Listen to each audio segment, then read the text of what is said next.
If you have been getting one rejection after another and you're starting to wonder if something is fundamentally wrong with your research, this video is for you. Let me first get something straight. Even Nobel Prize winning papers were rejected, some multiple times.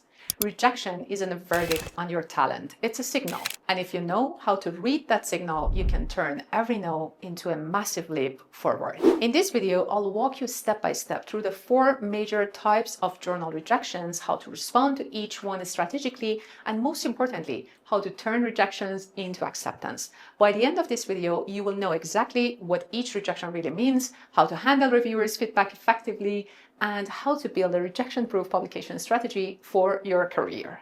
So stay with me till the end, because understanding this process is what separates frustrated researchers from published authors in top-tier journals. If you're ready to level up your publication game, give this video a like and hit subscribe. Don't forget the bell, so you'll be the first to know when I share more strategies for top-tier publications and building a high-impact citation record. Now, if you're new here, my name is Prof. Samira Hosseini. I've published over 170 papers, served as editor for multiple journals, and helped hundreds of academics turn their rejected manuscripts into published papers in top-tier journals. And that's exactly what I'm going to teach you in this video.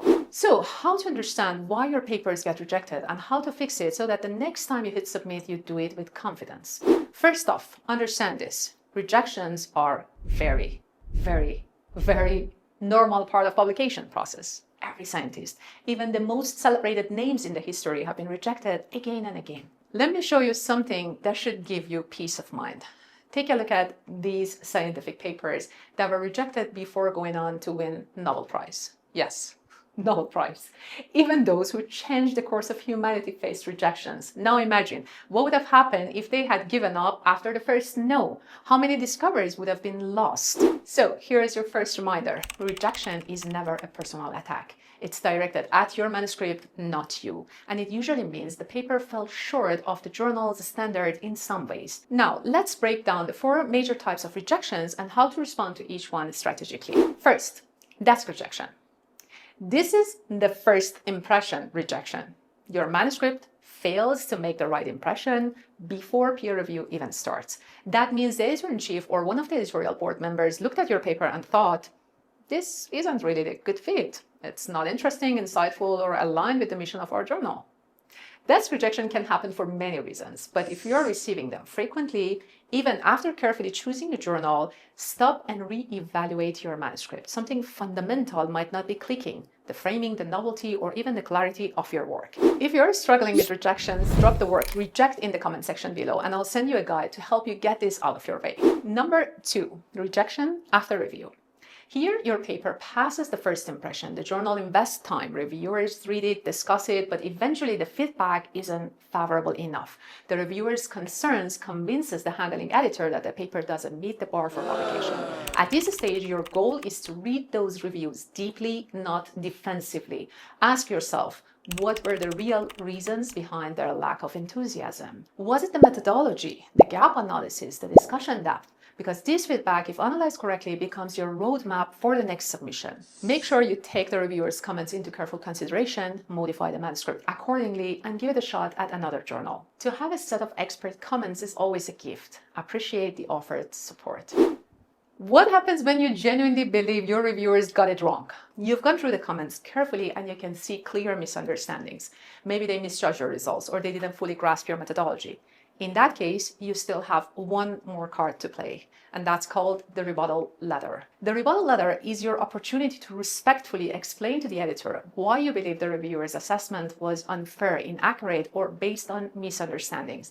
You are not attacking the reviewers, you are clarifying the science. Here's how it works. You write to the editor, point by point, explaining where the misunderstandings occurred and provide evidence and reasoning to support your position.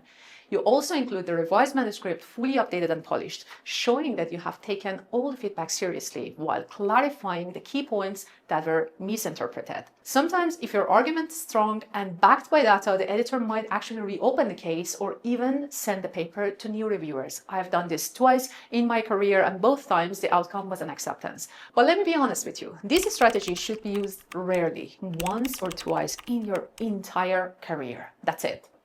Number 3, the revision loop rejection.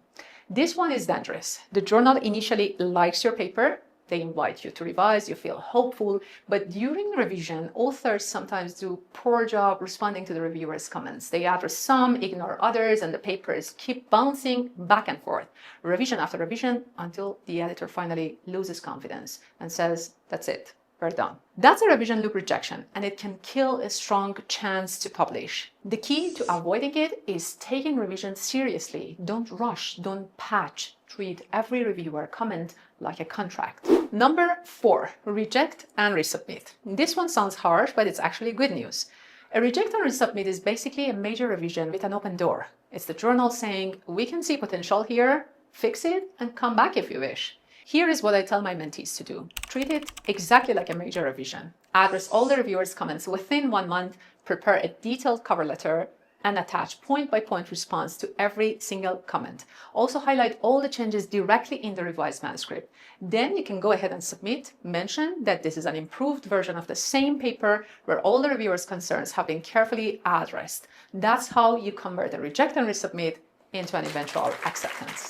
Now that you know the 4 types of rejections, the next step is to learn how to handle them. So rejection becomes a useful experience, not a bitter one.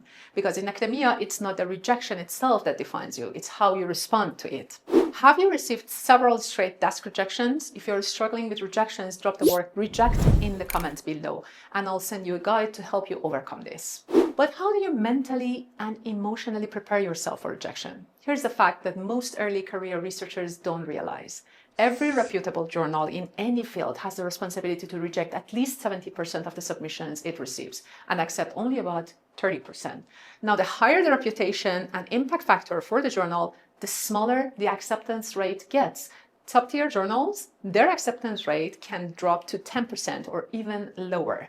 That doesn't mean that 9 out of 10 papers that got rejected were bad papers. Journals must maintain certain standards and ratios to stay indexed and credible. So rejection is not about your worth. It's about the journal's capacity, focus, and positioning. Now, here is something that can save you weeks, if not months, of frustration. Always have alternative journal choices ready before you submit. Inside the AAA program, I teach you exactly how to find the right journals for your topic, evaluate their performance, and select journals that will not only serve your paper today, but also shine on your CV in several years to come. Shortlist at least 5 journals, ranking them by impact factor, relevance, and audience fit. Then submit it to the top one first, and if that doesn't work, you simply move down the list. That's how you keep momentum. No waiting months in despair, no emotional paralysis. Don't forget, for every new submission, you must have the approval of all co-authors. So make sure everyone agrees on the full journal list before you begin. Explain, we'll try journal 1 first, then journal 2, then journal 3, so all co-authors are informed and on board. This saves you endless back and forth later and keeps the process efficient. Rejections stink, no matter how experienced you are. They hurt every single one of us. But as you rise in your academic career, when you start leading teams, supervising students, and managing a publication pipeline, rejections become a completely normal part of the process. You might submit 1 paper per week and get 1 rejection per week, and eventually you will reach a stage where you just shrug, smile, and say, all right, what's next? So that emotional response is what you want to achieve, and that's the same resilience you will want to pass on to your students. Teach them early that rejection is not failure, it's simply feedback. Of course, the more you master the craft, choosing journals wisely, analyzing the past issues, ensuring your topic aligns with the current interest of the journal, checking that they have published similar works, but they haven't published too many papers similar to yours, the fewer rejections you will receive. Your acceptance rate will rise, your confidence will grow, and your publication rhythm will stabilize. By the way, if you want to learn how to build that rhythm, I have an entire video dedicated to building your paper pipeline. So you can scale from just a couple of papers a year to 8, 10, or even 20 strong publications annually. You can watch it right here. So if you're getting frequent rejections and you're frustrated because you do not know exactly what's going wrong, book a free strategy call with me. We will pinpoint the bottlenecks together, map the next steps, and see how my team and I can help you move forward with confidence. And if you haven't subscribed yet, do it now and tap the notification bell. That way you will be alerted the moment I publish new videos. This is Prof. Samira Hosseini. Stay sharp, stay brave, and don't lose hope.